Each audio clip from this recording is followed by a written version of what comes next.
Hello and welcome, my dear friend. I want you to pause for a moment and let this truth settle in your spirit. Heaven has been watching you, not with suspicion, not with the expectation of failure, but with a kind of awe that is rarely spoken about. When you stood at the crossroads of your life, and the easier path tempted you, you did what so few ever dare. You chose the harder way. The way of truth, the way of love, the way of integrity when compromise would have been more comfortable. And heaven noticed. Scripture tells us in Hebrews 12:1 that we are surrounded by a great cloud of witnesses. That means every act of faith you have lived has not been lost. The angels, the saints, the hosts of heaven, they have leaned in to watch you, not because you are perfect, but because you dared to keep going when quitting seemed easier. They have seen humanity for ages, yet they pause when they see someone like you choosing to keep faith alive in silence. Think of what the Apostle Peter wrote. Even angels long to look into the mysteries of God's work in humanity. 1 Peter 1:12. That mystery is you. Your life is not small in heaven's sight. The unseen decisions you've made, the sacrifices no one clapped for, the nights you wept in private, and the mornings you got up with shaking hands but steady faith, those are the things that moved heaven. Heaven doesn't marvel at loud applause or big stages. Heaven marvels at the sigh you gave instead of shouting back in anger, at the forgiveness you extended instead of vengeance, at the kindness you showed when cruelty would have felt more natural. In those subtle, sacred moments, heaven heard a note of music no human audience could ever detect. As Psalm 56, verse 8 says, "You have kept count of my tossings, put my tears in your bottle. Are they not in your book? Even your tears have been recorded as eternal treasures." Anyone can sing when the spotlight is on, but to carry a song through midnight hours, to worship when no one hears, to hold love alive when betrayal has cut deep, that is rare. That is why heaven stands in awe of you, because you did not let pain harden your heart. You did not let failure define your identity. You did not let despair have the final word. You kept walking, and in a world that surrenders so quickly to bitterness, your perseverance has become radical resistance. Do you see it now? Every act of obedience, every quiet choice of integrity, every prayer whispered through tears has been sending ripples through eternity. You have become the very sermon heaven has proclaimed for centuries, but now lived out in flesh and blood. You are a living testimony of God's grace. As Paul wrote, you are our letter, written on our hearts, known and read by everyone. 2 Corinthians 3:2.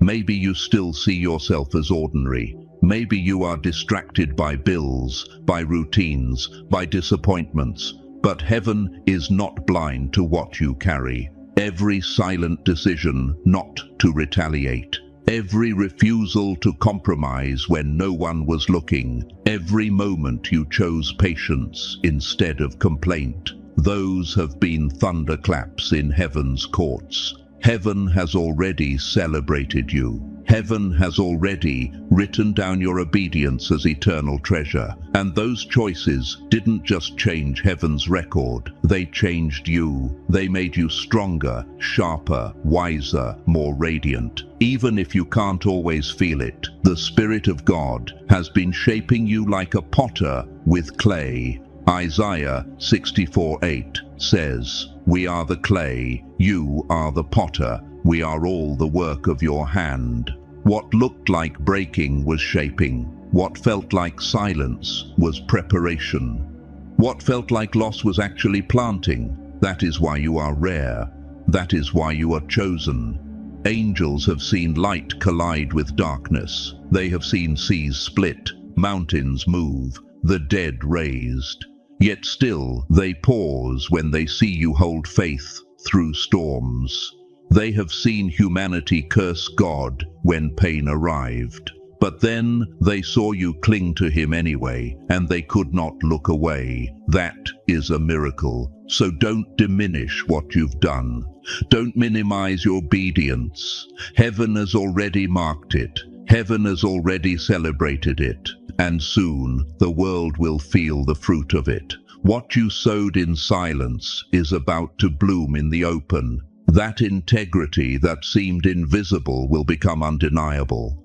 The forgiveness that seemed wasted will become a doorway for peace. The prayers whispered in the dark will soon echo in the daylight. You became a vessel that kept pouring even when empty. A fighter who bore scars and still chose peace.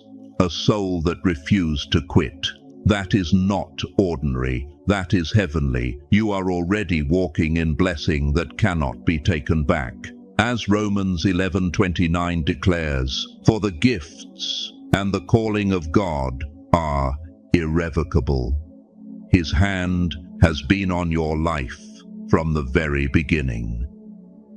Blessing is not always noise, applause, or open doors. Blessing is every breath you still carry. Blessing is the strength that held you up when you had no reason left. Blessing is the light you held onto when darkness tried to suffocate it. That was God's love keeping you alive. That was proof that he never left you. The world trains us to measure blessing by visibility, but God's blessings are often seeds before they are harvests. For years, you have been walking with seeds of favor hidden within.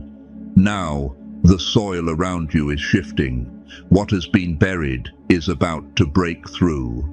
Psalm 1 verse 3 promises this. That person is like a tree planted by streams of water, which yields its fruit in season, and whose leaf does not wither. Whatever they do prospers. The season is shifting. The fruit is inevitable. And when the moment comes, you will wake up one morning and know it. The air will feel different. The weight you once carried will lift, not because the world suddenly values you, but because the earth will finally reflect what heaven has always known about you. Favor doesn't stay in one lane. It spreads across every part of life. Relationships, finances, health, peace, purpose. Where you once felt pressed, you will feel space. Where you once felt resistance, you will feel ease. Grace will carry what once felt impossible. Do not call this luck. Do not call it coincidence.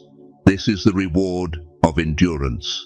This is the return on years of obedience. And you don't need to chase it. It will come to you. Favor is not earned like wages. It is inherited like breath. You already carry it. You are already marked by it. But when favor begins to show, it unsettles others. Don't be surprised when those who once ignored you now study you. Don't be surprised when they sense something in you they cannot explain. What they feel is heaven's approval manifesting on earth. For all the times they doubted, dismissed, and thought you were finished, God was working under the surface. They saw delay, but heaven saw development. They saw silence, but heaven saw preparation. Friend, you're not waiting for God's love. You already have it. You're not waiting for proof of His goodness. You're living proof. The blessing is not on its way as though you had to earn it. The blessing has always been here. A tree does not lose its identity when winter strips it bare. It remains rooted, alive, preparing for spring. Nothing you lost has stolen your design. Your roots have gone deeper. Your life has been multiplying beneath the surface. And soon, fruit will burst forth. You will notice doors opening, not because you forced them, but because they were always yours. You will feel joy returning, not because the world allowed it, but because heaven decreed it. When that day comes, don't shrink back. Don't second-guess it. Receive it boldly. Every prayer, every act of love, every tear was a deposit into eternity, and eternity always pays with interest. Remain steady, not passive, but anchored. Watch as God's favor begins to touch every part of your life. Health, relationships, clarity, peace, and joy that no one can steal.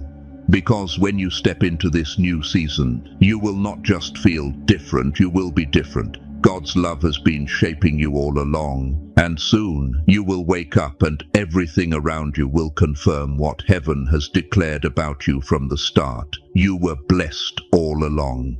You were loved all along. You were never forgotten. As Jeremiah 31:3 says, I have loved you with an everlasting love. I have drawn you with unfailing kindness. That has always been your reality, so hold on. The world is about to catch up with